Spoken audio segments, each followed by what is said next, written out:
John Adams, the second president of the United States, has said that there are two kinds of education. One will teach you how to make a living. The second one will teach you how to live. Ladies and gentlemen, I am here to talk about the second one. About the first, none of us really need to be told. We know how difficult it is to make a living in Sri Lanka now. We know what to do about it. But I want to go to the second with another quote made by the Austrian-American chef Wolfgang Puck, who said, "People say that the grass is greener on the other side, but really the grass is greener where you water it." So I want to start by saying education has to be something which teaches our students to water where they stand, or half the world is going to go dry. So many people are moving to the centers, so many people are leaving where they are born in search of better lives. But if this continues, half the world is going to be in utter drought conditions. So for me, education does three things. It gives students the belief in change, how to imagine change. Secondly, it gives students the belief in the power of one. Thirdly, it gives students the belief in trying. Change first. Change again has two meanings. Good education should change you as a person. You need to know what education means, which is not the accumulation of facts. Of course, facts are necessary. You create scientists, engineers, doctors by accumulating facts. But if that is the only thing, that's not enough, because we have scientists who have created things which harm humanity.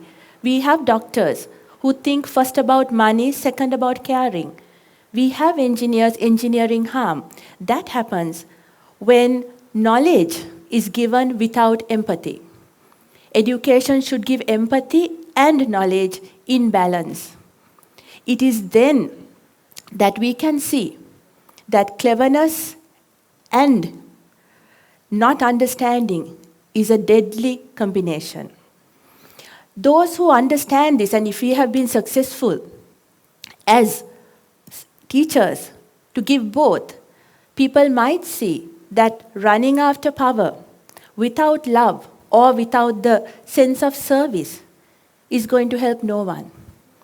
That kind of power is in service of one segment of society, maybe one nation, maybe one belief. It won't help whole of humanity, and that is where we have to target if we are talking about true education. Now, that kind of person who has become that kind of person will see the need for change in society. To do that, we need to give two more things. One is the ability to think critically.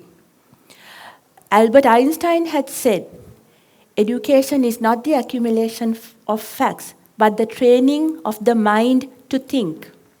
They need to see that there are problems, and there are many. There are gender inequalities, there is social injustice, there is human rights violation, there is poverty. Unfortunately, the list is endless. So if they think critically, they might see this.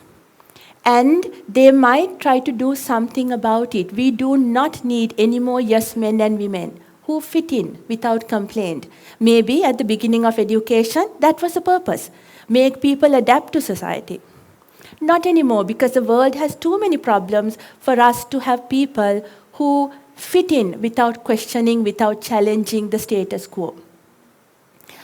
Secondly, education should also make them imagine otherwise. We need to unleash their capacity for imagining, for creativity. Otherwise, they would not see difference is possible. And we might have the sad situation of educated people sitting around till opportunities are given for them. That is not where we need to go now. In fact, we can't go there anymore. They need to create opportunities For themselves, they need to think differently. They need to know their agents. They need to take agency into their hands. We should know that education has to be that. We have forgotten it in the rush for examinations, in the rush to get the few job opportunities available. We've forgotten that there is unleashing of power that we can do by putting love and passion back into education to make them creative, to make them imaginative, so that they will be able to imagine otherwise. Okay, say we create such a person, sees the need for change. This is where the power of one comes. It's very easy to see the problems in the world and think, what can I do? The list is enormously baffling. But believing in the power of one means you believe in your own power to light even one little candle in the niche that you stand. Imagine the power of 1,000 candles, what light it would bring, but you light just one. And this is something that is possible, and this is where I come to practical things that a group of us have done. Because words are easy. Action built on those words tell a different story. Now, to explain this, I need to tell you who I am. I'm a senior lecturer in the Department of English Language Teaching in the University of Srijayewardenepura. English language teaching, because English is a second language, in fact, it can even be called a foreign language, is not easy in Sri Lanka, simply because language is learnt through use.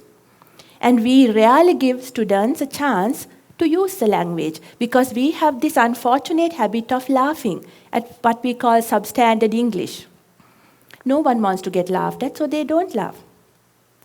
And the historical way we have received this language is so bad. It's through the project of colonialism that there are convoluted problems associated with it. The colonizers gave English through fee-living schools, so class and wealth have always been associated with English. So the problems are political, historical, and very real. It's difficult to teach adults English, so within this context, I will tell you 3 things that some of us did. First, a few years back, we gave a chance for practice through texting.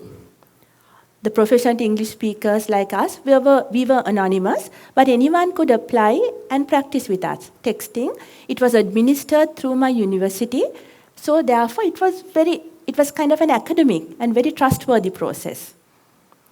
Second thing we did, you could, and this anyone can do, we created a YouTube channel to give significant and relevant English content for adults to listen to that interested them, that connected issues with their life. And we did it in both Sinhala and English. I wish we knew Tamil to do it so in Tamil, but both languages and very, very well-known artists, professors came, talked there about how they learned English for any learner to get exposed to the language to feel more familiar with it. The third thing we did was trying to teach an adult English is difficult. It's not difficult to teach kids English. So we created a project where through nursery rhymes, fairy tales, stories, children all over the country get exposed to the language even during their times in the mother's arms or in the cradle, which means they get exposed to English through love, through a digital platform, which again is carried in my university, held in my library, passed through the National Library System of Sri Lanka right throughout the country. So these are things where individuals started work. Those individuals collected together because we had one dream, one vision, one cause. We didn't ask for help from the system, but when they did get involved, it had massive impact. My university has always helped us. Now the National Library System is there. So people are getting exposed to English through English language acquisition centers, which the public library system is carrying. So when I say one, I don't mean one individual, though that also helps.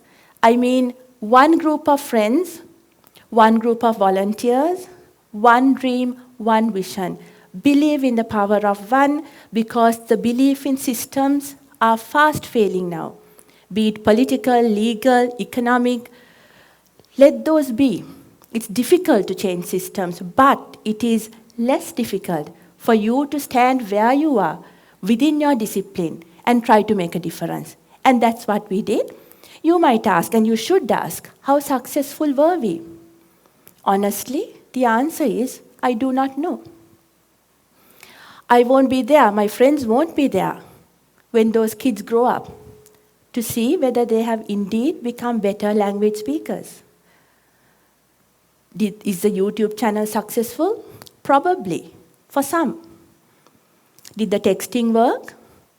I know not for everybody, but it did, again for some. But this is what I want to tell you. Our responsibility ends with trying our best, in the best faith possible, to make a difference. It's like dropping a pebble in the water. You will never know where the last ripple touches. But it is our job to drop that pebble. And once that is done, we cannot think, what's going to happen? Was this successful? Because if you start at that end, you probably won't do anything. So education should give anyone the desire to try. Because honestly, that is all any one of us can do. All we can do is try. So a good education gives that too to students to try where they are, where they stand, to make some difference. And therefore, if education creates a person who has changed, who sees change is necessary in this world, who believes in himself or herself to make a difference in whichever way they can, is fearless to do so, and is not afraid to try, then we have succeeded. Then we have created people who will make a braver, a new, and a freer world.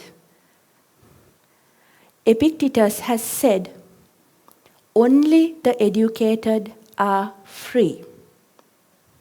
Freedom is a lovely gift to have.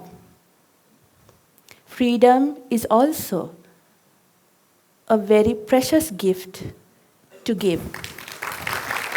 Let's do that.